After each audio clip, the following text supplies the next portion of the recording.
ಈಗ ಏನಾಗ್ತಾ ಇದೆ ಅದು ಆ್ಯಕ್ಚುಲಿ ಪಾಕಿಸ್ತಾನಿ ಸೇನೆಯ ಕಮ್ಯಾಂಡೋಗಳೇ ಈ ಬೈಸರನ್ ಹತ್ಯಾಕಾಂಡದಲ್ಲಿ ಇನ್ವಾಲ್ವ್ ಆಗಿದ್ರು ಅನ್ನೋ ಸುದ್ದಿ ಬರ್ತಾ ಇದೆ.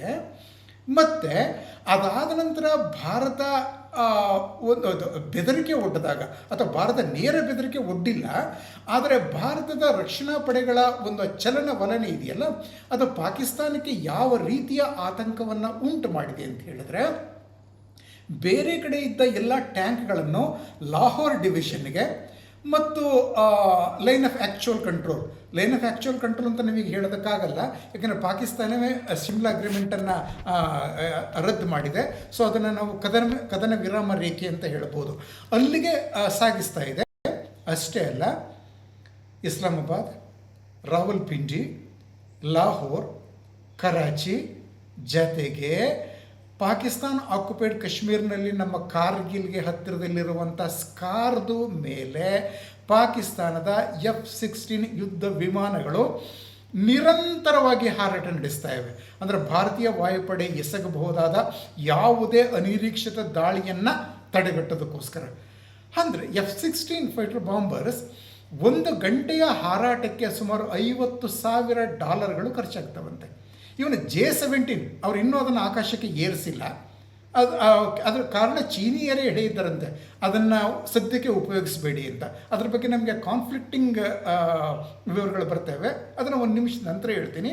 ಹೀಗಾಗಿ ಅಂಥ ಒಂದು ಆ್ಯಕ್ಚುಲಿ ದುಬಾರಿಯಾದ F-16 ಫೈಟರ್ ಬಾಂಬರ್ಗಳನ್ನು ನಿರಂತರವಾಗಿ 5 ಸ್ಥಳಗಳಲ್ಲಿ ಹಾರಾಡಿಸೋದು ಮತ್ತು ಭಾರತೀಯ ಸೇನೆಯ ಒಂದು ಆಕ್ರಮಣವನ್ನು ನಿರೀಕ್ಷೆ ಮಾಡಿ, ಇದಕ್ಕೆಲ್ಲ ಪಾಕಿಸ್ತಾನಕ್ಕೆ ಏಕಾಏಕಿ ಹಣ ಎಲ್ಲಿಂದ ಬಂತು ಅಥವಾ ಫ್ಯೂಯಲ್ ಎಲ್ಲಿಂದ ಬಂತು?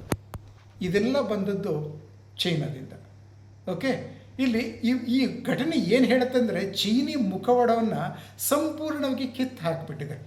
ಇದು ಏನು ಹೇಳುತ್ತೆ ಅಂದರೆ, ನಮಗೆ ನಮ್ಮ ವಿರೋಧಿಗಳು, ನಮ್ಮ ಶತ್ರುಗಳು ಇಸ್ಲಾಮಾಬಾದ್ನಲ್ಲಿ ಇಲ್ಲ, ಅವರಿರೋದು ಬೀಜಿಂಗ್ನಲ್ಲಿ ಅಂತ. ಹೇಗೆ ಅಂತ ಹೇಳ್ತೀನಿ ನೋಡಿ. ಕೊರೋನಾ ದಿನಗಳಿಂದಲೂ ಗಲ್ವಾನ್ ಸೇರಿದ ಹಾಗೆ ಹಲವಾರು ಸ್ಥಳಗಳಲ್ಲಿ ನಮ್ಮ ವಿರುದ್ಧ ಕಾಲು ಕೆರೆದ ಜಗಳಕ್ಕೆ ಬಂದಂಥ ಚೈನಾ, ಮತ್ತು ಯಾವ ಮಾತುಕತೆಗೂ ಬೆಲೆ ಕೊಡದೆ ಅಂಥ ಒಂದು ಉದ್ರಿಕ್ತ ಸ್ಥಿತಿಯನ್ನು ಮುಂದುವರಿಸ್ಕೊಂಡು ಬಂದ ಚೈನಾ ಕಳೆದ ಅಕ್ಟೋಬರ್ನಲ್ಲಿ ಏಕಾಏಕಿಯಾಗಿ ನಮ್ಮ ಜೊತೆ ಸ್ನೇಹಕ್ಕೆ ಹಾತೊರೆಯೋಕ್ಕೆ ಶುರು ಮಾಡಿತು. ಏಕೆ? ಅದಕ್ಕೆ ಗೊತ್ತಾಯಿತು ಡೊನಾಲ್ಡ್ ಟ್ರಂಪ್ ಮತ್ತೆ ಪ್ರೆಸಿಡೆಂಟ್ ಆಗ್ತಾರೆ ಅಂತ. ಆಗ ಚೈನಾನ ಕಾಡದ್ದು ಅದೇ ದುಸ್ವಪ್ನ. ತಮ್ಮ ಮೊದಲ ಅಧಿಕಾರಾವಧಿಯಲ್ಲಿ ಟ್ರಂಪ್ ಏನು ಮಾಡಿದರು, ಚೈನಾ ಮೇಲೆ ಅತ್ಯಧಿಕ ಆಯಾತ ತೆರಿಗೆಯನ್ನು ವಿಧಿಸಿದ್ರು.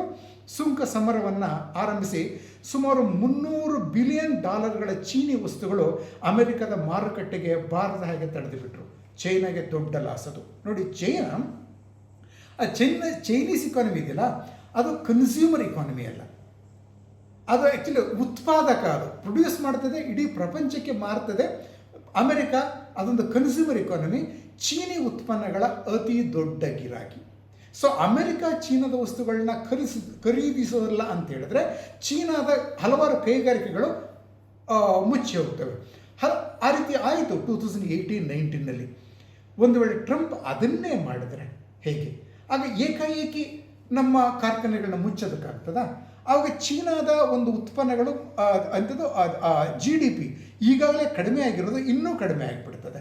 ಆಗ ಭಾರತ ಇನ್ನೂ ನಾಗಾಲೋಟದಲ್ಲಿ ಮುಂದೆ ಹೋಗ್ತದೆ. ಯಾಕಂದರೆ ವರ್ಲ್ಡ್ ಬ್ಯಾಂಕ್ ಹೇಳೋ ಪ್ರಕಾರ ಈ ವರ್ಷಕ್ಕೆ ಪ್ರೊಜೆಕ್ಟ್ ಆಗಿರೋದು ಭಾರತದ GDP 6.5% ಅಂತ, ಚೀನಾದ್ದು 4.4 ಅಂತ. ಅದು ಅನುಮಾನ. ಬೇರೆ ಎಲ್ಲ ಪಾಕಿಸ್ತಾನದ ಸೇನಾ ದಂಡನಾಯಕರು ಅಮೆರಿಕಾಗೆ ಹತ್ತಿರ ಆಗಿದ್ದರು. ಚೈನಾಗಿಂತ ಅಮೆರಿಕ ನಮಗೆ ಬಹಳ ಅಂಥದ್ದು ನಂಬಿಕೆಸ್ಥ, ಅದರ ಸಹಕಾರ ನಮಗೆ ಮುಖ್ಯ ಅಂತ ತಿಳಿತಾ ಇದ್ದವರು ಇವನ್ ಕಮರ್ ಜಾವೇದ್ ಬಾಜ್ವಾ ಅವರೆಗೂ. ಆದರೆ ಮೊಟ್ಟ ಮೊದಲ ಬಾರಿಗೆ ಈಗಿನ ಜನರಲ್ ಆಸಿಮ್ ಮುನೀರ್ ಚೈನಾಗೆ ಪ್ರಾಮುಖ್ಯತೆ ಕೊಡ್ತಾರೆ. ಅಂದರೆ ಚೀನಿ ಮಾತುಗಳನ್ನು ಅವ್ರು ಕೇಳ್ತಾರೆ. ಅಧಿಕಾರಕ್ಕೆ ಬಂದ ತಕ್ಷಣ ಅವರು ಹೋದದ್ದು ಚೈನಾಗೆ, ಹಿಂದನವರು ಎಲ್ಲರೂ ಹೋಗ್ತಾ ಇದ್ದದ್ದು ಅಮೆರಿಕಾಗೆ. ಹಾಗಾಗಿ ಅದರಿಂದ ನಾವೇನು ಹೇಳ್ಬೋದು, ಜನರಲ್ ಆಸಿಮ್ ಮುನೀರ್ ರಾವಲ್ಪಿಂಡಿಯಲ್ಲಿರುವಂಥ ಚೈನಾ ಮ್ಯಾನ್ ಅಂತ ಹೇಳ್ಬೋದು. ಅವ್ರಿಗೂ ಏನು ತೊಂದರೆ ಆಗಿದೆ ಅಂತ ಹೇಳಿದ್ರೆ, ಇತ್ತೀಚೆಗೆ ನೀವೆಲ್ಲರೂ ಗಮನಿಸಿದ್ದೀರಿ, ಬಲೂಚಿಸ್ತಾನದಲ್ಲಿ ಪಾಕಿಸ್ತಾನಿ ಸೇನೆಗೆ ಹೊಡೆತಗಳು ಬೀಳ್ತಾ ಇವೆ. ಜಾಫರ್ ಎಕ್ಸ್ಪ್ರೆಸ್ ಅಪಹರಣ, ಮತ್ತು ಪಾಕಿಸ್ತಾನಿ ಸೇನೆ ಮೇಲೆ ಬಲೂಚಿಗಳು ನಡೆಸ್ತಾ ಇರೋಂಥ ದಾಳಿ ಎಲ್ಲವನ್ನೂ ನೋಡಿದ್ದೀರಿ. ಮತ್ತು ಅಲ್ಲಿ ಅಫ್ಘಾನಿಸ್ತಾನದಿಂದಲೂ ಸಹ ಮತ್ತು ಅಫ್ಘಾನ್ ಸಪೋರ್ಟೆಡ್ ತೆಹರೀಕೆ ತಾಲಿಬಾನ್ ಪಾಕಿಸ್ತಾನ್ TTP ಅದು ಸಹ ಪಾಕಿಸ್ತಾನಿ ಸೇನೆಯನ್ನು ಎಂಗೇಜ್ ಮಾಡ್ತಾ ಇದೆ. ಅದರಿಂದ ಎಲ್ಲದರಿಂದಲೂ ಸಹ ಒಂಥರ ಹೊರಗೆ ಬಂದು ಅಂದರೆ ಪಾಕಿಸ್ತಾನಿಗಳೆಲ್ಲ ಒಟ್ಟುಗೂಡಿ ಪಾಕಿಸ್ತಾನದ ಟೆರಿಟೋರಿಯಲ್ ಇಂಟಿಗ್ರಿಟಿಗಾಗಿ ನಿಂತ್ಕೋಬೇಕು, ಸೇನೆ ವಿರುದ್ಧ ಏನೂ ಮಾಡಬಾರ್ದು ಅನ್ನೋ ರೀತಿ ಮಾಡಬೇಕು. ಅಂದರೆ ಹೇಗೆ? ಸಿಂಪಲ್, ಭಾರತ ನಮ್ಮ ಶತ್ರು ಅಂತ ಭಾರತವನ್ನು ಪ್ರೊಜೆಕ್ಟ್ ಮಾಡಿಬಿಟ್ರೆ ಆಗ ಪಾಕಿಸ್ತಾನಿಯರೆಲ್ಲ ಒಂದುಗೂಡ್ತಾರೆ ಅಂತ ನಂಬಿಕೊಂಡು ಇದೇ ಏಪ್ರಿಲ್ 18ನೇ ತಾರೀಕು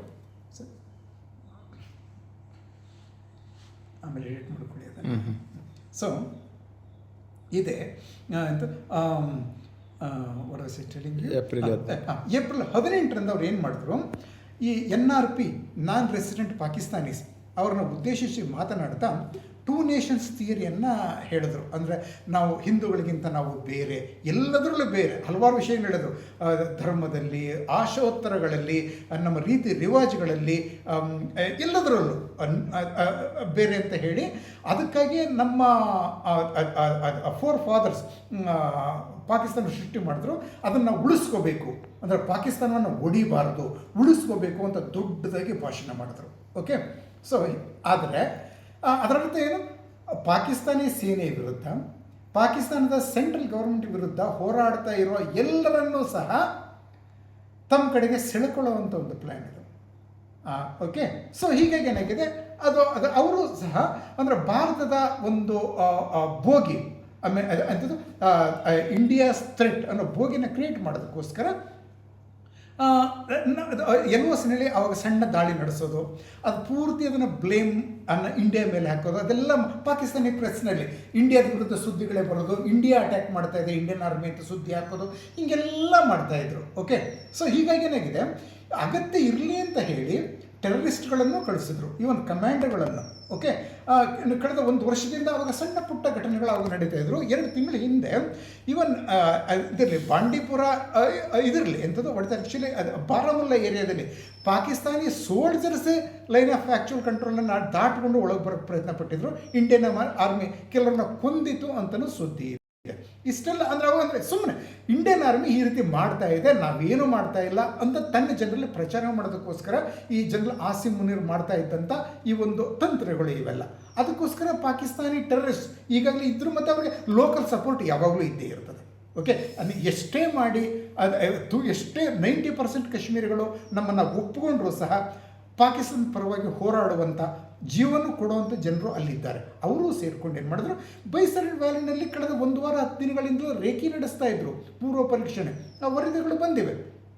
ಬಹುಶಃ ಅವರ ಉದ್ದೇಶ ಏನಾಗಿತ್ತು ಅಂತ ಹೇಳಿದ್ರೆ, ಬಹುಶಃ ಅಮರನಾಥ್ ಯಾತ್ರಿಗಳ ಮೇಲೆ ದಾಳಿ ನಡೆಸೋದು, ಹಾಗೆ ಇಂಡಿಯಾ ರಿಟೈಲೇಟ್ ಮಾಡಿದಾಗ ಪೂರ್ತಿ ಎಲ್ಲ ಬ್ಲೇಮನ್ನು ಇಂಡಿಯಾ ಮೇಲೆ ಹಾಕೋದು, ಇದು ಉದ್ದೇಶ ಆಗಿತ್ತು.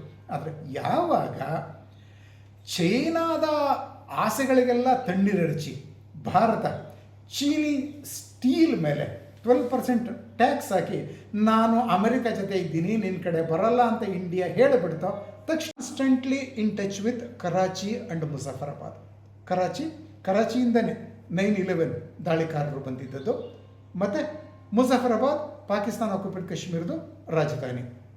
ಅಂದರೆ ಅವರು ಬಾಡಿ ಕ್ಯಾಮರಾಸ್ ಇತ್ತು, ಅದರಿಂದ ಇವರು ಮಾಡೋ ಪ್ರತಿಯೊಂದು ಕೆಲಸವೂ ಸಹ ರವಾನೆ ಆಗ್ತಾ ಇತ್ತು ಕರಾಚಿಗೆ ಮತ್ತು ಮುಜಫರಾಬಾದ್ಗೆ. ಓಕೆ, ಸೊ ಹೀಗಾಗಿ ಸೊ ಇದು ಆ್ಯಕ್ಚುಲಿ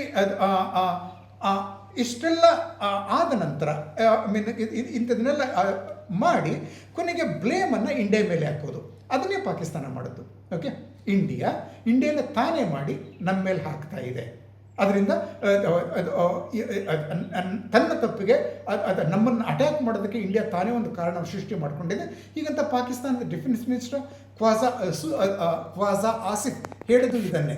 ಓಕೆ, ಅನಂತರ ಅದೇ ಮತ್ತು ನಾವು ಇದರಲ್ಲಿ ಯಾವುದೇ ರೀತಿ ಇನ್ವಾಲ್ವ್ಮೆಂಟ್ ನಮ್ಮದಿಲ್ಲ, ಬದಲಾಗಿ ಭಾರತವೇ ಬಲೂಚಿಸ್ತಾನದಲ್ಲಿ ನಮ್ಮ ವಿರುದ್ಧ ಆತಂಕವಾದವನ್ನು ಪ್ರಚೋದಿಸ್ತಾ ಇದೆ, ಅದಕ್ಕೆ ನಮ್ಮ ಆಧಾರ ಇದೆ ಅಂತೆಲ್ಲ ಹೇಳಿದ ಮನುಷ್ಯ 2 ದಿನಗಳ ನಂತರ ಹೇಳಿದ್ದು, ಬ್ರಿಟನ್ನ ಸ್ಕೈ ನ್ಯೂಸ್ ಚಾನೆಲ್ಗೆ ಇಂಟರ್ವ್ಯೂ ಕೊಡ್ತಾ ಆತ ಹೇಳಿದ್ದು, ಅಂದರೆ ಪ್ರಶ್ನೆ ಬಂದದ್ದೇನು, ಪಾಕಿಸ್ತಾನ ಒಂದು ಕ್ರಾಸ್ ಬಾರ್ಡರ್ ಟೆರರಿಸಮ್ನಲ್ಲಿ ಇನ್ವಾಲ್ವ್ ಆಗಿದೆಯಲ್ಲ ಅಂತ ಆ ಸಂದರ್ಶನಕಾರ್ತಿ ಪ್ರಶ್ನೆ ಕೇಳಿದಾಗ ಕ್ವಾಜಾ ಆಸಿಫ್ ಹೇಳಿದ್ದು, well, we have been doing this dirty work for United States for the past 30 years and also for the west including Britain ಅಂತ. ಅಂದರೆ ನಾವು ಇದನ್ನು ಹೌದು ಡರ್ಟಿ ವರ್ಕ್ ಅನ್ನೋ ಪದವನ್ನೇ ಆತ ಉಪಯೋಗಿಸಿದ್ದು. ಅಂದರೆ ನಾವು ಹೌದು ನಾವು ಮಾಡ್ತಾ ಇದ್ದೀವಿ, ಇದನ್ನು ಅಮೆರಿಕಕ್ಕೆ ಮಾಡ್ತಾ ಇದ್ದೀವಿ. ಇದನ್ನು ಪೂರ್ಣವಾಗಿ ನಾವು ನಂಬೋದಕ್ಕಾಗೋದಿಲ್ಲ. ಒಂದು ಕಾಲದಲ್ಲಿ ಅಮೆರಿಕ ಇಂಡಿಯಾಕ್ಕೆ ವಿರುದ್ಧವಾಗಿತ್ತು ನಿಜ, ಆದರೆ ಅಮೆರಿಕ ಹೇಳಿದ ಕಾರಣಕ್ಕಾಗಿ ಇವರು ಇದನ್ನು ಮಾಡಿದ್ರು ಅಂತ ಹೇಳೋದಕ್ಕಾಗೋದಿಲ್ಲ. ಯಾಕೆಂತ ಹೇಳಿದ್ರೆ 13 ವರ್ಷಗಳ ಹಿಂದೆ ಅಕ್ಟೋಬರ್ 2011ನಲ್ಲಿ ಅಮೆರಿಕಾದ ಸೆಕ್ರೆಟರಿ ಆಫ್ ಸ್ಟೇಟ್ ಅಂದರೆ ಅವರ ವಿದೇಶ ಮಂತ್ರಿ ಹಿಲರಿ ಕ್ಲಿಂಟನ್ ಇದೇ ಪಾಕಿಸ್ತಾನದ ರಾಜಧಾನಿ ಇಸ್ಲಾಮಾಬಾದ್ನಲ್ಲಿ ಇದೇ ಪಾಕಿಸ್ತಾನದ ಆಗಿನ ವಿದೇಶ ಮಂತ್ರಿ ಶಾ ಮಹಮೂದ್ ಖುರೇಷಿ ಅವ್ರನ್ನ ಪಕ್ಕದಲ್ಲಿ ಕೂರಿಸ್ಕೊಂಡು ಹೇಳಿದ್ದೇನು ಅಂದರೆ, ನೀವು ನಿಮ್ಮ ಹಿತ್ತಲಿನಲ್ಲಿ ಹಾವುಗಳನ್ನು ಸಾಕಿ ಅವುಗಳು ನಿಮ್ಮ ನೆರೆಯವರನ್ನು ಮಾತ್ರ ಕಚ್ತವೆ ಅಂತ ತಿಳ್ಕೊಂಡಿದ್ರೆ ತಪ್ಪಾಗ್ತದೆ, ಅದು ಹಾಗಾಗೋದಿಲ್ಲ, ಆ ರೀತಿ ನಡೆಯೋದಿಲ್ಲ ಅಂತ ಹೇಳಿದರು. ಅಂದರೆ 13 ವರ್ಷಗಳಿಂದಲೇ ಅಮೆರಿಕ ಅಫಿಷಿಯಲಾಗಿ ಹೇಳಿದ್ದೇನು, ನೀವು ನಿಮ್ಮ ಹಿತ್ತಲಿನಲ್ಲಿ ಹಾವುಗಳನ್ನು ಸಾಕ್ತಾ ಇದ್ದೀರಿ ಅಂತ. ಅಂದರೆ ಅಮೆರಿಕನೇ ಆ ಹಾವುಗಳನ್ನ ಬಿಟ್ಟಿದ್ರೆ ಹಿಲರಿ ಕ್ಲಿಂಟನ್ ಅಷ್ಟು ಓಪನ್ ಆಗಿ ಜಗತ್ತಿಗೆ ಕೇಳೋ ಥರ ಹೇಳ್ತಿದ್ರ. ಅಂದರೆ ಕೋತಿ ತಾನು ಮೊಸರನ್ನು ತಿಂದು ಮೇಕೆ ಬಾಯಿಗೆ ಒರೆಸುವಂಥ ಆಟವನ್ನು ಪಾಕಿಸ್ತಾನ ಆಡಿದೆ ಅಂತ ಗೊತ್ತಾಗ್ಬೋದು. ಇದರಿಂದ ನಾವು ತಿಳ್ಕೊಬೋದು ಅಲ್ವಾ? ಸರಿ, ಓಕೆ. ಇದು ಸಿಚುವೇಶನ್ಗಳನ್ನು ಭಾರತದ ಮಾರುಕಟ್ಟೆಗೆ ಕಳಿಸಬೇಕು. ಹೀಗಾಗಿ ಭಾರತವನ್ನು ಓಲೈಸಬೇಕು, ಭಾರತ ತನ್ನ ವಸ್ತುಗಳನ್ನು ಹೆಚ್ಚು ಹೆಚ್ಚು ಖರೀದಿಸಬೇಕು ಅಂತೇಳಿ ಭಾರತವನ್ನು ಓಲೈಸೋದಕ್ಕೆ ಚೀನಿ ಪ್ರೆಸಿಡೆಂಟ್ ಶಿ ಜಿನ್ಪಿಂಗ್ ಪ್ರಯತ್ನ ಮಾಡಿದ್ರು. ಅಕ್ಟೋಬರ್ 21 ಕಳೆದ ವರ್ಷ ಒಪ್ಪಂದ ಮಾಡಿಕೊಂಡ್ರು. ಎಲ್ಲ ಗಡಿಯ ಎಲ್ಲ 6 ಸೂಕ್ಷ್ಮ ಪ್ರದೇಶದಿಂದ ಸೇನೆಯನ್ನು ದೂರಕ್ಕೆ ತಗೋತೀವಿ ಅಂತ ಭಾಳ ಒಂದು ನಾವು ನಂಬಲಿಕ್ಕೆ ಆಗದೇ ಇದ್ದಂಥ ಮಾತುಗಳನ್ನ ಅವರು ಆಡಿದ್ರು. ಓಕೆ, ಆ ರೀತಿ ಮಾಡಿದ್ರು ಸಹ ನಂತರ ಯಾಕೆ ಇದ್ದಕ್ಕಿದ್ದಾಗೆ ಭಾರತ ಮುಖ್ಯ ಆಗೋದು? ಈ ಕಾರಣಕ್ಕಾಗಿ ಭಾರತವನ್ನು ತನ್ನ ಕಡೆಗೆ ಸೆಳೆಯೋದಕ್ಕೆ ಜಿನ್ಪಿಂಗ್ ಮಾಡಿದಂಥ ಪ್ಲ್ಯಾನ್. ಮತ್ತು ಟ್ರಂಪ್ ಅಧಿಕಾರಕ್ಕೆ ಬಂದರು. ಚೀನಾದ ಒಂದು ದುಸ್ವಪ್ನ ನಿಜವಾಗಿಬಿಡ್ತು. ಅವರು ಮತ್ತೆ ಆ್ಯಕ್ಚುಲಿ ಚೈನಾದ ಮೇಲೆ ಆ್ಯಕ್ಚುಲಿ ಸುಂಕ ಸಮರವನ್ನು ಶುರು ಮಾಡಿಬಿಟ್ರು. ಅನ್ಪ್ರೆಸಿಡೆಂಟೆಡ್ 245% ಆಮೇಲೆ ಟ್ಯಾರಿಫನ್ನು ವಿಧಿಸಿಬಿಟ್ರು. ಚೈನಾದ ಮಾರುಕಟ್ಟೆ, ಅಮೆರಿಕದ ಮಾರುಕಟ್ಟೆಗೆ ಚೀನಿ ವಸ್ತುಗಳು ಹೋಗೋದಕ್ಕೆ ಆಗೋದೇ ಇಲ್ಲ, ಆ ರೀತಿ ಮಾಡಿಬಿಟ್ರು. ಆವಾಗ ಚೈನಾ ಭಾರತವನ್ನು ಓಲೈಸೋದಕ್ಕೆ ಮತ್ತೆ ಪ್ರಯತ್ನ ಪಡ್ತು. ಚೀನಿ ಅಧ್ಯಕ್ಷ ಶಿ ಜಿನ್ಪಿಂಗ್ ನಮ್ಮ ರಾಷ್ಟ್ರಪತಿಗಳಿಗೆ ಪತ್ರ ಬರೆದರು. ಭಾಳ ಒಂದು ಉಪಮಾಲಂಕಾರದಿಂದ ಕೂಡಿದಂಥ ಪತ್ರ ಅದು. Dragon and elephant should dance together. ಅಂದರೆ ಚೀನಿ ಡ್ರ್ಯಾಗನ್ ಆ್ಯಂಡ್ ಇಂಡಿಯಾ ಮತ್ತು ಭಾರತ ಈಗ ಸ್ನೇಹದಿಂದ ಇರಬೇಕು ಅಂತ. ಅದು ಸ್ನೇಹದಿಂದ ಇರಬೇಕು ಅಂತ ಹೇಳಿದ್ರೆ ಭಾರತಕ್ಕೆ ಅನುಕೂಲಕರ ಅಲ್ಲ. ಚೀನಿ ಮಾರ್ಕೆಟ್ಗೆ ಚೀನಿ ವಸ್ತುಗಳಿಗೆ ಭಾರತದ ಮಾರುಕಟ್ಟೆ ಓಪನ್ ಆಗಬೇಕು ಅಂತ. ಇಷ್ಟೆಲ್ಲ ಭಾರತವನ್ನು ಸೆಳೀತಾ ಇರುವಾಗ ಭಾರತ ಏನು ಮಾಡ್ತು? ಇದೇ ಏಪ್ರಿಲ್ 21 ಚೀನಾದಲ್ಲ ಒಟ್ಟಾರೆ ಸ್ಟೀಲ್ ಇಂಪೋರ್ಟ್ ಮೇಲೆ 12% ಟ್ಯಾಕ್ಸ್ ಹಾಕಿಬಿಡ್ತು. ನಮಗೆ ಸ್ಟೀಲ್ ಬರೋದೇ ಚೈನಾದಿಂದ, ಬೇರೆ ಇನ್ಯಾವ ದೇಶದಿಂದಲೂ ಬರೋದಿಲ್ಲ. ನಾವೇ ಸೆಕೆಂಡ್ ಲಾರ್ಜೆಸ್ಟ್ ಪ್ರೊಡ್ಯೂಸರ್, ಅದರಲ್ಲಿ ನಾವೇ ಬೇಕಾದ ಉತ್ಪಾದನೆ ಮಾಡ್ಕೋತೀವಿ. ನಮಗೆ ಹೆಚ್ಚುವರಿಯನ್ನು ಚೈನಾ ಸಪ್ಲೈ ಮಾಡ್ತದೆ, ಆಯಿತಾ? ಅಂದರೆ ನಾವು 12% ಟ್ಯಾಕ್ಸ್ ಹಾಕಿದಾಗ ಏನಾಯಿತು, ಚೀನಿ ಸ್ಟೀಲ್ಗೆ ಇಂಡಿಯಾದಲ್ಲಿ ಇನ್ಯಾವ ಡಿಮ್ಯಾಂಡು ಇಲ್ಲ ಅಂತ ಆಗೋಯಿತು. ಅಂದರೆ ಚೈನಾ ನಮ್ಮನ್ನು ಸಿಳಿಯೋದಕ್ಕೆ ಏನೇನು ಮಾಡ್ತಿದ್ದೋ ಅದಕ್ಕೆ ಕಂಪ್ಲೀಟಾಗಿ ತಣ್ಣೀರನ್ನು ಎರಚಿ ಭಾರತ ಅಮೆರಿಕ ಏನು ಮಾಡ್ತಾಯಿತ್ತು ಚೈನಾ ವಿರುದ್ಧ, ಅದಕ್ಕೆ ತಾನೂ ಸಹಕಾರ ನೀಡೋದಕ್ಕೆ ಶುರು ಮಾಡಿಬಿಡ್ತು. ಅದಾದ 24 ಗಂಟೆಗಳಲ್ಲಿ ಈ ಬೈಸರನ್ ಹತ್ಯಾಕಾಂಡ ನಡೀತು, ಆಯಿತಾ?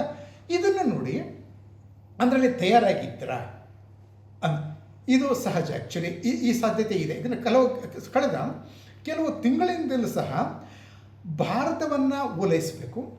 ಒಂದು ವೇಳೆ ಭಾರತ ತನ್ನ ಬಲೆಗೆ ಬೀಳಲಿಲ್ಲ ಅಂತ ಹೇಳಿದ್ರೆ ಭಾರತಕ್ಕೆ ಚೈನಾವೇ ಗತಿ ಅನ್ನೋ ಒಂದು ಸ್ಥಿತಿಯನ್ನು ನಿರ್ಮಾಣ ಮಾಡಬೇಕು. ಆಗ ಭಾರತ ತಾನಾಗಿಯೇ ತನ್ನ ಕಡೆ ಬರ್ತದೆ ಅಂತ ಅಧ್ಯಕ್ಷ ಶಿ ಜಿನ್ಪಿಂಗ್ ಲೆಕ್ಕ ಹಾಕಿದ್ರು. ಅದಕ್ಕೆ ಪಾಕಿಸ್ತಾನದ ಭಯ ಹುಟ್ಟಿಸೋದು ಪಾಯಿಂಟ್ ನಂಬರ್ 1. ಅದು ಭಯ ಹುಟ್ಟಿಸಿ ಪಾಕಿಸ್ತಾನವನ್ನು ನಾವೇ ಹಿಂದೆ ಸರಿಸ್ತೀವಿ. ಹೀಗಾಗಿ ನೀವು ನಮ್ಮ ಜೊತೆ ಸ್ನೇಹದಿಂದ ಇದ್ದರೆ ನಾವು ಪಾಕಿಸ್ತಾನ ನಿಮಗೆ ಯಾವ ತೊಂದರೆನೂ ಕೊಡದಿರೋ ರೀತಿ ನೋಡ್ಕೋತೀವಿ, ಆಮೇಲೆ ಟೆರರಿಸಮ್ ಏನೂ ಮಾಡದೇ ಇರೋ ರೀತಿ ನೋಡ್ಕೋತೀವಿ ಅಂತ ಭಾರತಕ್ಕೆ ಒಂದು ಸಂದೇಶ.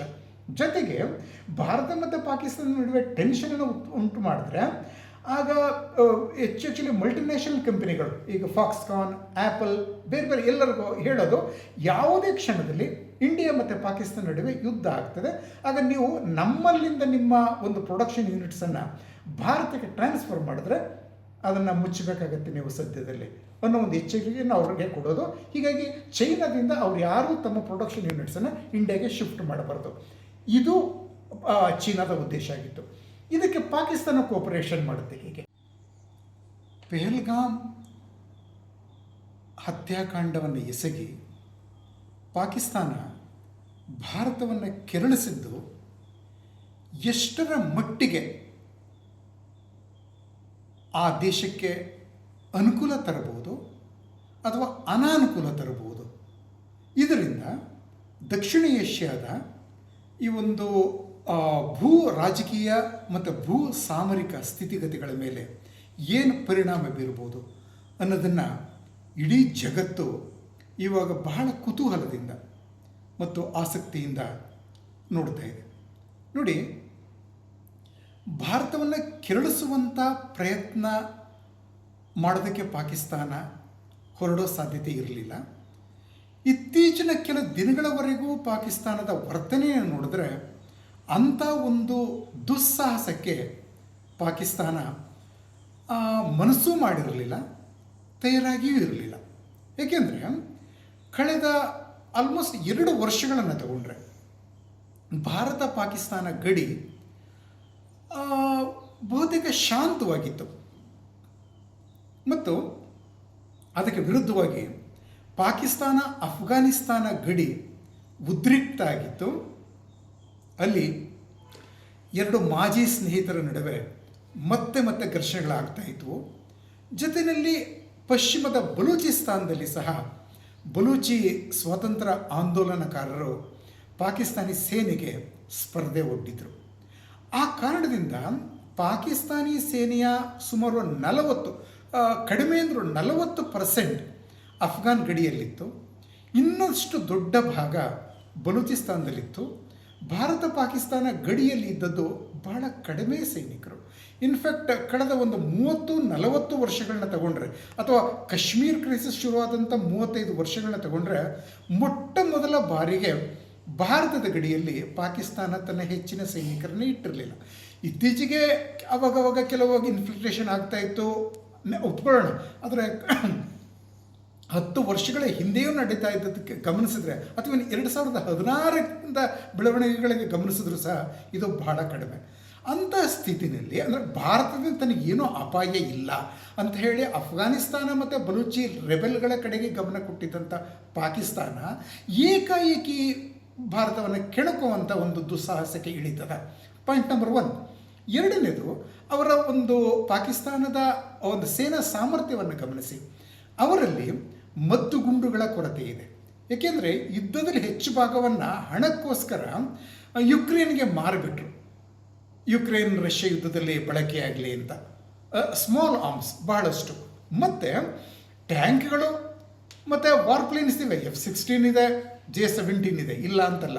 ಆದರೆ ಅವುಗಳನ್ನು ಚಲಾಯಿಸೋದಕ್ಕೆ ಅಗತ್ಯವಿರುವಷ್ಟು ಇಂಧನ ನಮ್ಮಲ್ಲಿ ಇಲ್ಲ ಅಂತ 2 ವರ್ಷಗಳ ಹಿಂದೆಯೇ ಆಗಿನ ಪಾಕ್ ಸೇನಾ ದಂಡನಾಯಕ ಜನರಲ್ ಕಮರ್ ಜಾವೇದ್ ಬಾಜ್ವಾ ಹೇಳಿದರು.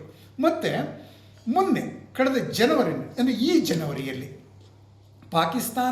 ಪಾಕಿಸ್ತಾನಿ ಸೇನೆ ತಗೊಂಡಂಥ, ಅಥವಾ ಪಾಕಿಸ್ತಾನಿ ರಕ್ಷಣಾ ಪಡೆಗಳು ಒಟ್ಟಾಗಿ ತಗೊಂಡಂಥ ಒಂದು ನಿರ್ಣಯ ಏನು ಅಂತ ಹೇಳಿದ್ರೆ, ಇಡೀ ವರ್ಷ, ಅಂದರೆ ಈ ಡಿಸೆಂಬರ್ವರೆಗೆ ಯಾವುದೇ ಒಂದು ಮಿಲಿಟರಿ ಎಕ್ಸಸೈಸ್, ಇದು ಆರ್ಮಿ ಎಕ್ಸಸೈಸ್, ಏರ್ಫೋರ್ಸ್ ಎಕ್ಸಸೈಸ್ ಅಥವಾ ನೇವಿ ಎಕ್ಸಸೈಸ್ ಯಾವುದೂ ನಡಿಬಾರ್ದು. ಯಾಕಂದರೆ ಅದನ್ನು ನಡೆಸೋದಕ್ಕೆ ಬೇಕಾದಂಥ ಇಂಧನವಾಗಲಿ ಮತ್ತು ಆರ್ಥಿಕ ಸಾಮರ್ಥ್ಯವಾಗಲಿ ನಮ್ಮಲ್ಲಿ ಇಲ್ಲ ಅಂತ. Constantly in touch with Karachi and Muzaffarabad. ಕರಾಚಿಯಿಂದನೇ 9/11 ದಾಳಿಕಾರರು ಬಂದಿದ್ದದ್ದು, ಮತ್ತು ಮುಜಫರಾಬಾದ್ ಪಾಕಿಸ್ತಾನ ಆಕ್ಯುಪೈಡ್ ಕಾಶ್ಮೀರದ ರಾಜಧಾನಿ. ಅಂದರೆ ಅವರು ಬಾಡಿ ಕ್ಯಾಮರಾಸ್ ಇತ್ತು, ಅದರಿಂದ ಇವರು ಮಾಡೋ ಪ್ರತಿಯೊಂದು ಕೆಲಸವೂ ಸಹ ರವಾನೆ ಆಗ್ತಾ ಇತ್ತು ಕರಾಚಿಗೆ ಮತ್ತು ಮುಜಾಫರಾಬಾದ್ಗೆ. ಓಕೆ, ಸೊ ಹೀಗಾಗಿ ಸೊ ಇದು ಐ ಮೀನ್ ಆ್ಯಕ್ಚುಲಿ ಇಷ್ಟೆಲ್ಲ ಆದ ನಂತರ ಐ ಮೀನ್ ಇಂಥದನ್ನೆಲ್ಲ ಮಾಡಿ ಬ್ಲೇಮನ್ನು ಇಂಡಿಯಾ ಮೇಲೆ ಹಾಕೋದು, ಅದನ್ನೇ ಪಾಕಿಸ್ತಾನ ಮಾಡೋದು. ಓಕೆ, ಇಂಡಿಯಾನ ತಾನೇ ಮಾಡಿ ನಮ್ಮ ಮೇಲೆ ಹಾಕ್ತಾ ಇದೆ. ಅದರಿಂದ ತನ್ನ ತಪ್ಪಿಗೆ ಅದು ನಮ್ಮನ್ನು ಅಟ್ಯಾಕ್ ಮಾಡೋದಕ್ಕೆ ಇಂಡಿಯಾ ತಾನೇ ಒಂದು ಕಾರಣ ಸೃಷ್ಟಿ ಮಾಡಿಕೊಂಡಿದೆ. ಹೀಗಂತ ಪಾಕಿಸ್ತಾನದ ಡಿಫೆನ್ಸ್ ಮಿನಿಸ್ಟರ್ ಖ್ವಾಜಾ ಆಸಿಫ್ ಹೇಳಿದ್ದು ಇದನ್ನೇ. ಓಕೆ, ಅನಂತರ ಅದೇ ಮತ್ತು ನಾವು ಇದರಲ್ಲಿ ಯಾವುದೇ ರೀತಿ ಇನ್ವಾಲ್ವ್ಮೆಂಟ್ ನಮ್ಮದಿಲ್ಲ, ಬದಲಾಗಿ ಭಾರತವೇ ಬಲೂಚಿಸ್ತಾನದಲ್ಲಿ ನಮ್ಮ ವಿರುದ್ಧ ಆತಂಕವಾದವನ್ನು ಪ್ರಚೋದಿಸ್ತಾ ಇದೆ, ಅದಕ್ಕೆ ನಮ್ಮ ಆಧಾರ ಇದೆ ಅಂತೆಲ್ಲ ಹೇಳಿದ ಮನುಷ್ಯ 2 ದಿನಗಳ ನಂತರ ಹೇಳಿದ್ದು ಬ್ರಿಟನ್ನ ಸ್ಕೈ ನ್ಯೂಸ್ ಚಾನೆಲ್ಗೆ ಇಂಟರ್ವ್ಯೂ ಕೊಡ್ತಾ ಆತ ಹೇಳಿದ್ದು, ಅಂದರೆ ಪ್ರಶ್ನೆ ಬಂದದ್ದೇನು, ಪಾಕಿಸ್ತಾನ ಒಂದು ಕ್ರಾಸ್ ಬಾರ್ಡರ್ ಟೆರರಿಸಮ್ನಲ್ಲಿ ಇನ್ವಾಲ್ವ್ ಆಗಿದೆಯಲ್ಲ ಅಂತ ಆ ಸಂದರ್ಶನಕಾರ್ತಿ ಪ್ರಶ್ನೆ ಕೇಳಿದಾಗ ಖ್ವಾಜಾ ಆಸಿಫ್ ಹೇಳಿದ್ದು, well we have been doing this dirty work for United States for the past 30 years and also for the west including Britain ಅಂತ. ಅಂದರೆ ನಾವು ಇದನ್ನು ಹೌದು ಡರ್ಟಿ ವರ್ಕ್ ಅನ್ನೋ ಪದವನ್ನೇ ಆತ ಉಪಯೋಗಿಸಿದ್ದು. ಅಂದರೆ ನಾವು ಮಾಡ್ತಾ ಇದ್ದೀವಿ, ಇದನ್ನು ಅಮೆರಿಕಕ್ಕೆ ಮಾಡ್ತಾ ಇದ್ದೀವಿ, ಇದನ್ನು ಪೂರ್ಣವಾಗಿ ನಾವು ನಂಬೋದಕ್ಕಾಗೋದಿಲ್ಲ. ಒಂದು ಕಾಲದಲ್ಲಿ ಅಮೆರಿಕ ಇಂಡಿಯಾಕ್ಕೆ ವಿರುದ್ಧವಾಗಿತ್ತು ನಿಜ, ಆದರೆ ಅಮೆರಿಕ ಹೇಳಿದ ಕಾರಣಕ್ಕಾಗಿ ಇವರು ಇದನ್ನು ಮಾಡಿದ್ರು ಅಂತ ಹೇಳೋದಕ್ಕಾಗೋದಿಲ್ಲ. ಯಾಕೆಂತ ಹೇಳಿದ್ರೆ 13.5 ವರ್ಷಗಳ ಹಿಂದೆ ಅಕ್ಟೋಬರ್ 2011ನಲ್ಲಿ ಅಮೆರಿಕಾದ ಸೆಕ್ರೆಟರಿ ಆಫ್ ಸ್ಟೇಟ್, ಅಂದರೆ ಅವರ ವಿದೇಶ ಮಂತ್ರಿ ಹಿಲರಿ ಕ್ಲಿಂಟನ್ ಇದೇ ಪಾಕಿಸ್ತಾನದ ರಾಜಧಾನಿ ಇಸ್ಲಾಮಾಬಾದ್ನಲ್ಲಿ ಇದೇ ಪಾಕಿಸ್ತಾನದ ಆಗಿನ ವಿದೇಶ ಮಂತ್ರಿ ಶಾ ಮಹಮೂದ್ ಖುರೇಶಿ ಅವ್ರನ್ನ ಪಕ್ಕದಲ್ಲಿ ಕೂರಿಸ್ಕೊಂಡು ಹೇಳಿದ್ದೇನು ಅಂದರೆ, ನೀವು ನಿಮ್ಮ ಹಿತ್ತಲಿನಲ್ಲಿ ಹಾವುಗಳನ್ನು ಸಾಕಿ ಅವುಗಳು ನಿಮ್ಮ ನೆರೆಯವರನ್ನು ಮಾತ್ರ ಕಚ್ತವೆ ಅಂತ ತಿಳ್ಕೊಂಡಿದ್ರೆ ತಪ್ಪಾಗ್ತದೆ, ಅದು ಹಾಗಾಗೋದಿಲ್ಲ, ಆ ರೀತಿ ನಡೆಯೋದಿಲ್ಲ ಅಂತ ಹೇಳಿದರು. ಅಂದರೆ 13.5 ವರ್ಷಗಳಿಂದನೇ ಅಮೆರಿಕ ಅಫಿಷಿಯಲ್ ಆಗಿ ಹೇಳಿದ್ದೇನು, ನೀವು ನಿಮ್ಮ ಹಿತ್ತಲಿನಲ್ಲಿ ಹಾವುಗಳನ್ನು ಸಾಕ್ತಾ ಇದ್ದೀರಿ ಅಂತ. ಅಂದರೆ ಅಮೆರಿಕನೇ ಆ ಹಾವುಗಳನ್ನ ಬಿಟ್ಟಿದ್ರೆ ಹಿಲರಿ ಕ್ಲಿಂಟನ್ ಅಷ್ಟು ಓಪನ್ ಆಗಿ ಜಗತ್ತಿಗೆ ಕೇಳೋ ಥರ ಸರಿ ಹೇಳ್ತಿದ್ರ. ಅಂದರೆ ಕೋತಿ ತಾನು ಮೊಸರನ್ನು ತಿಂದು ಮೇಕೆ ಬಾಯಿಗೆ ಒರೆಸುವಂಥ ಆಟವನ್ನು ಪಾಕಿಸ್ತಾನ ಆಡಿದೆ ಅಂತ ಗೊತ್ತಾಗ್ಬೋದು. ಇದರಿಂದ ನಾವು ತಿಳ್ಕೊಬೋದು ಅಲ್ವಾ?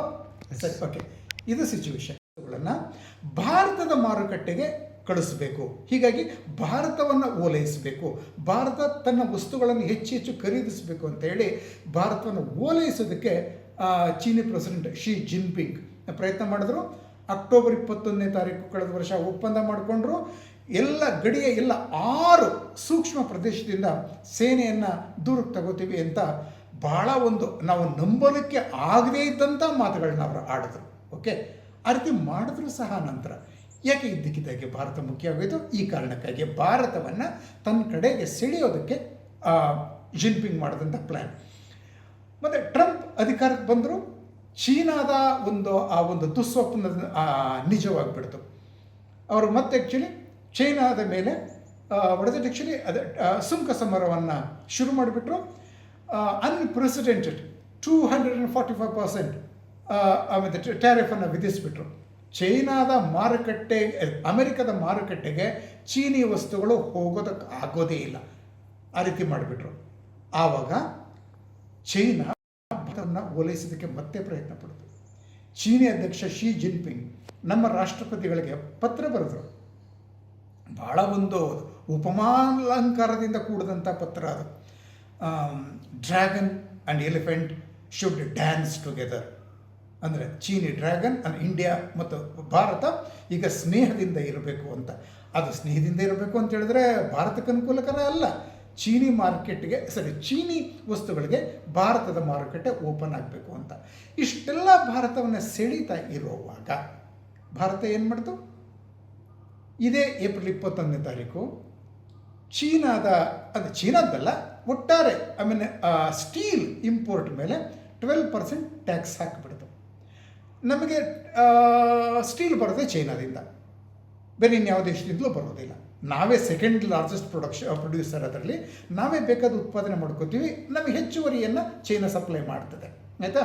ಅಂದರೆ ನಾವು 12% ಟ್ಯಾಕ್ಸ್ ಹಾಕಿದಾಗ ಏನಾಯಿತು, ಚೀನಿ ಸ್ಟೀಲ್ಗೆ ಇಂಡಿಯಾದಲ್ಲಿ ಇನ್ಯಾವ ಡಿಮ್ಯಾಂಡು ಇಲ್ಲ ಅಂತ ಆಗೋಯಿತು. ಅಂದರೆ ಚೈನಾ ನಮ್ಮನ್ನು ಸಿಡಿಯೋದಕ್ಕೆ ಏನೇನು ಮಾಡ್ತಿದ್ದೋ ಅದಕ್ಕೆ ಕಂಪ್ಲೀಟಾಗಿ ತಣ್ಣೀರನ್ನು ಎರಚಿ ಭಾರತ, ಅಮೆರಿಕ ಏನು ಮಾಡ್ತಾಯಿತ್ತು ಚೈನಾ ವಿರುದ್ಧ, ಅದಕ್ಕೆ ತಾನೂ ಸಹಕಾರ ನೀಡೋದಕ್ಕೆ ಶುರು ಮಾಡಿಬಿಡ್ತು. ಅದಾದ 24 ಗಂಟೆಗಳಲ್ಲಿ ಈ ಬೈಸರನ್ ಹತ್ಯಾಕಾಂಡ ನಡೀತು, ಆಯಿತಾ. ಇದನ್ನು ನೋಡಿ ಅದರಲ್ಲಿ ತಯಾರಾಗಿದ್ದೀರಾ ಇದು ಸಹಜ. ಆ್ಯಕ್ಚುಲಿ ಈ ಸಾಧ್ಯತೆ ಇದೆ. ಇದನ್ನು ಕಳೆದ ಕೆಲವು ತಿಂಗಳಿಂದಲೂ ಸಹ ಭಾರತವನ್ನು ಓಲೈಸಬೇಕು. ಒಂದು ವೇಳೆ ಭಾರತ ತನ್ನ ಬಲೆಗೆ ಬೀಳಲಿಲ್ಲ ಅಂತ ಹೇಳಿದ್ರೆ ಭಾರತಕ್ಕೆ ಚೈನಾವೇ ಗತಿ ಅನ್ನೋ ಒಂದು ಸ್ಥಿತಿಯನ್ನು ನಿರ್ಮಾಣ ಮಾಡಬೇಕು. ಆಗ ಭಾರತ ತಾನಾಗಿಯೇ ತನ್ನ ಕಡೆ ಬರ್ತದೆ ಅಂತ ಅಧ್ಯಕ್ಷ ಶಿ ಜಿನ್ಪಿಂಗ್ ಲೆಕ್ಕ ಹಾಕಿದ್ರು. ಅದಕ್ಕೆ ಪಾಕಿಸ್ತಾನದ ಭಯ ಹುಟ್ಟಿಸೋದು ಪಾಯಿಂಟ್ ನಂಬರ್ 1. ಭಯ ಹುಟ್ಟಿಸಿ ಪಾಕಿಸ್ತಾನವನ್ನು ನಾವೇ ಹಿಂದೆ ಸರಿಸ್ತೀವಿ, ಹೀಗಾಗಿ ನೀವು ನಮ್ಮ ಜೊತೆ ಸ್ನೇಹದಿಂದಿದ್ದರೆ ನಾವು ಪಾಕಿಸ್ತಾನ ನಿಮಗೆ ಯಾವ ತೊಂದರೆನೂ ಕೊಡದಿರೋ ರೀತಿ ನೋಡ್ಕೋತೀವಿ, ಆಮೇಲೆ ಟೆರರಿಸಮ್ ಏನೂ ಮಾಡದೇ ಇರೋ ರೀತಿ ನೋಡ್ಕೋತೀವಿ ಅಂತ ಭಾರತಕ್ಕೆ ಒಂದು ಸಂದೇಶ. ಜೊತೆಗೆ ಭಾರತ ಮತ್ತು ಪಾಕಿಸ್ತಾನ ನಡುವೆ ಟೆನ್ಷನನ್ನು ಉಂಟು ಮಾಡಿದ್ರೆ ಆಗ ಹೆಚ್ಚೆಚ್ಚುಲಿ ಮಲ್ಟಿನ್ಯಾಷನಲ್ ಕಂಪನಿಗಳು, ಈಗ ಫಾಕ್ಸ್ಕಾನ್, ಆ್ಯಪಲ್, ಬೇರೆ ಬೇರೆ ಎಲ್ಲರಿಗೂ ಹೇಳೋದು, ಯಾವುದೇ ಕ್ಷಣದಲ್ಲಿ ಇಂಡಿಯಾ ಮತ್ತು ಪಾಕಿಸ್ತಾನ ನಡುವೆ ಯುದ್ಧ ಆಗ್ತದೆ, ಆಗ ನೀವು ನಮ್ಮಲ್ಲಿಂದ ನಿಮ್ಮ ಒಂದು ಪ್ರೊಡಕ್ಷನ್ ಯೂನಿಟ್ಸನ್ನು ಭಾರತಕ್ಕೆ ಟ್ರಾನ್ಸ್ಫರ್ ಮಾಡಿದ್ರೆ ಅದನ್ನು ಮುಚ್ಚಬೇಕಾಗತ್ತೆ ನೀವು ಸದ್ಯದಲ್ಲಿ ಅನ್ನೋ ಒಂದು ಎಚ್ಚರಿಕೆಯನ್ನು ಅವ್ರಿಗೆ ಕೊಡೋದು. ಹೀಗಾಗಿ ಚೈನಾದಿಂದ ಅವ್ರು ಯಾರೂ ತಮ್ಮ ಪ್ರೊಡಕ್ಷನ್ ಯೂನಿಟ್ಸನ್ನು ಇಂಡಿಯಾಗೆ ಶಿಫ್ಟ್ ಮಾಡಬಾರ್ದು. ಇದು ಚೀನಾದ ಉದ್ದೇಶ ಆಗಿತ್ತು. ಇದಕ್ಕೆ ಪಾಕಿಸ್ತಾನ ಕೋಪರೇಷನ್ ಮಾಡುತ್ತೆ. ಹೀಗೆ